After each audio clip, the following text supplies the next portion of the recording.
Urban Meyer says no comment when asked about report he would retire after 2019 season. It's been quite the season for Ohio State and head coach. First there was the entire saga surrounding assistant and what, and when, that dominated headlines during the summer.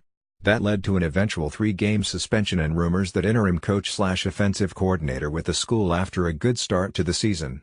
Then, after numerous inquiries, Meyer revealed after the Buckeyes game against Indiana that he has to treat it just a few years ago. Naturally, those health issues prompted plenty of speculation that Meyer could be on his last legs in Columbus and, well, despite saying, very carefully, that he intends to, Meyer is not exactly putting out fires when it comes to his future with the program beyond next year.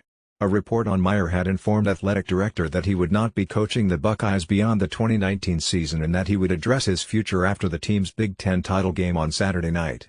Speaking a press conference on the day before the game in Indianapolis though, Meyer gave a quick no comment when asked about said report and refused to go into any details beyond the game itself.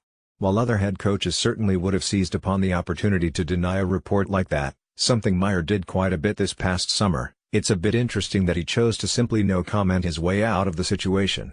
As a result, the post-game scene at Lucas Oil Stadium tomorrow night and any press conferences leading up to Ohio State's bowl game may very well become must-see TV given the potential for Meyer to address his long-term future at the school. In the middle of last month, confirmed that he would on a transfer destination December 4th. With that date fast approaching, the former Clemson quarterback may have whittled his transfer to-do list down to 2. In a Friday report, the writes that, "It appears to be a 2-horse race between Missouri and Auburn based on everything I'm hearing." Bryant is ahead of his highly anticipated decision, the 5th of his 5 official visits. That 5th visit, incidentally, was supposed to go to Miami before late last month. Officially, Bryant has taken visits to North Carolina, Missouri, Arkansas, and Mississippi State. He took an unofficial visit to Mizzou earlier this week, while Arkansas had an in-home visit with the Signal Caller Thursday. As a graduate transfer, Bryant will be eligible to play in 2019 regardless of where he ultimately lands. Next season would be his final year of eligibility. Georgia lost its offensive coordinator in December of 2014. 4 years later, the Bulldogs could be losing their coordinator on the other side of the ball to the same state. Barring any unforeseen circumstances, reports, will be named as the next head coach of the Buffaloes. Tucker has already interviewed for the opening, the website reported, with an official announcement from the university expected in the next 24 to 48 hours. Tucker has spent the past 3 seasons as the defensive coordinator and defensive backs coach at Georgia, which will face Alabama in the SEC championship game Saturday afternoon. The Cleveland, Ohio, native has never been a head coach at the collegiate level, although he served as the interim head coach of the Jacksonville Jaguars for 5 games in 2011. He also spent time on coaching staffs at Alabama, 2015, Ohio State, 2001-04 and LSU, 2000. Tucker was also reportedly a candidate for the Maryland job, which in the coming days. Last year around this time, Tucker was for the Tennessee job as well.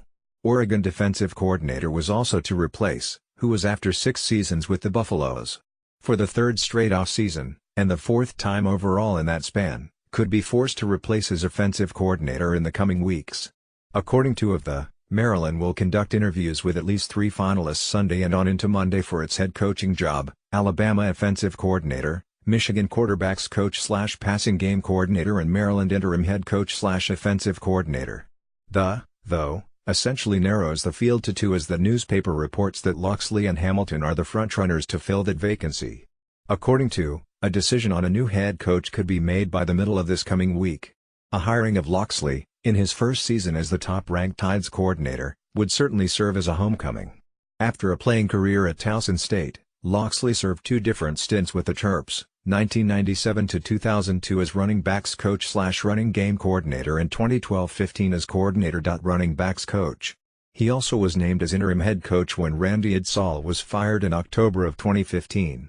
From 2009 through the first 4 games of the 2011 season, Locksley was the head coach at New Mexico, although that tenure ended abruptly as a result of the culmination of controversies, and as well as a 2-26 record. Hamilton is in his 2nd season with Michigan, spending the first as passing game coordinator and adding quarterbacks coach for the 2nd. He also held the title of assistant head coach. Coincidentally, the man Hamilton would replace, also came to College Park from coaching staff in Ann Arbor. Canada, of course, was named interim head coach after Durkheim was amidst a scandal that ultimately led to late last month. Under Canada, the Terrapins finished their turbulent season at 5-7. Use whatever adjective you want to describe the 2018 Pac-12 championship game, but chances are it will be a synonym of ugly. And it won't matter one bit to fans of number 11 Washington as they topped number 17 Utah by a very indicative 10-3 score on Friday night to capture the league title for a second time in 3 years and book their trip to the Rose Bowl game for the first time since 2001. As one would expect in a game featuring two of the best defenses west of the Mississippi, offense was hard to come by in this one, both because of what defenders were doing and what offensive skill players were not. Huskies quarterback was again a bit of a liability as a passer with one interception, and several others that could have been picked, but did wind up making a few key plays to move the sticks in the second half and finish the game with 187 yards and a few key scrambles as well. He combined with 71 yards rushing, and 28 on the ground, to help Washington dominate time of possession nearly 2-1 in the game. However, certainly a winning formula given they could lean on their defense pretty much all night. And what a defensive performance it was. The Huskies held the Utes to only 188 yards in the game and recorded 3 turnovers to go with 2 sacks and numerous pressures. Defensive back also all but won UW the game in the third quarter with one of the most remarkable pick sixes you'll ever see as he snatched the ball off an opposing wideout to return it 66 yards for the game's only touchdown. While many in purple will note how good the team is on that side of the ball, there was also plenty of issues getting anything going for the team in red as a 53-yard field goal that barely cleared the crossbar was the only bright spot of the game for the Utes. Quarterback must have used up all his second-half magic last week against BYU as it was rough from start to finish for the youngster in throwing for 137 yards and a trio of interceptions all on consecutive drives across the third and fourth quarters. Tailback chipped in with 37 yards rushing to barely outpace receiver and his 14 yards on the ground. Crazy as all those numbers were, the team still had a chance to tie things up in the final few minutes before turning the ball over on downs.